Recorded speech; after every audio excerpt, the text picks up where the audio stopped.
রাত তখন 12টা 17। আমি গাড়িটা স্টার্ট দিয়ে যখন মেন রোডে এসে পৌঁছালাম, দেখলাম মেন রোডটা পুরো ফাঁকা এবং দূরে দাঁড়িয়ে দেখি আমার কয়েকটা বন্ধুরা ওখানে জড়ো হয়ে আড্ডা মারছে। কিছুক্ষণ দাঁড়ানোর পরে এরা চলে আসে আর ওখান থেকে আমরা সোজা পৌঁছে যাই রাংদে বাসন্তী ধাবা, যেটা আমাদের সেক্টর 5-এ রয়েছে। এবার আমাদের ওখানে এত রাতে যাওয়ার ব্যাপারটা তোমাদেরকে বলি। একটা সাধারণ মানুষ কখন প্ল্যান করে, নয় সকালে নয় দুপুরে নয় সন্ধ্যায়। আর আমাদের সাডেন প্ল্যানটা হচ্ছে সকাল থেকে স্টার্ট হয় আর একদম রাতে গিয়ে শেষ হয়, মানে আমরা রাতে গিয়ে প্ল্যানটাকে সাকসেসফুল করি। এবারের টাফ কাজটা হচ্ছে মেনু সিলেক্ট করা। প্রথমেই ওনারা আমাদেরকে জল সার্ভ করে, তারপরে ওনারা দিয়েছিলেন 3 বালতি সস, আর স্টার্টারে আমরা নিয়েছিলাম এই চিলি বেবিকর্নটা। স্টার্টারটা কমপ্লিট করতে করতে আমাদের মেইন কোর্স চলে আসে, আর মেইন কোর্সে আমরা নিয়েছিলাম বাটার চিকেন আর পাপড়, তন্দুরি রুটি। তারপরে আবার আমরা নীললজ্জের মতো স্টার্টার অর্ডার করে দিয়েছিলাম। স্টার্টারটাকে সাইডে রেখে আগে ভাবলাম যে মেন কোর্সটা কমপ্লিট করে নিই, আর মেন কোর্সটা খেতে খেতেই আমার নাক থেকে, যাই হোক বাচ্চাদের এরকম হতেই থাকে। মেন কোর্সটা কমপ্লিট করে আবার স্টার্টারে ঝাঁপ দিই, আর স্টার্টারে এবারে ছিল ভেটকি ফ্রাই আর ফ্রেঞ্চ ফ্রাইস। লোভে পরে অর্ডার তো করে দিয়েছিলাম, কিন্তু এটা খেতে খেতে অবস্থা পুরো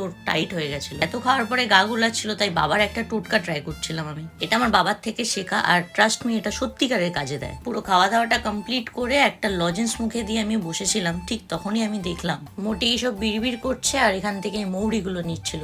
প্রথম না আমি ওর মোটিভটা বুঝতে পারছিলাম না, আর ওর মোটিভটা কখন ক্লিয়ার হলো জানো, যখন আমার সামনে থাকা লজেন্সের গ্লাস আর কাঠির গ্লাসটা আমি এইভাবে খালি হয়ে যেতে দেখলাম। খাওয়া দাওয়া করে ভেতরে কিছু পাবলিকের নামে গসিপ করতে করতে আমরা বেরালাম, আর বেরিয়ে গিয়ে দেখলাম ওনারা আমাদেরকে ভালোবাসা স্টাফ করে খাইয়েছে। আর তার কিছুটা পাশেই দেখতে পেলাম ওনাদের ভালোবাসার আর একটা নমুনা। চলো এবারে বাড়ি গেলাম, মা ফোন করছে, আজকে খুব কেলাবে। বাই।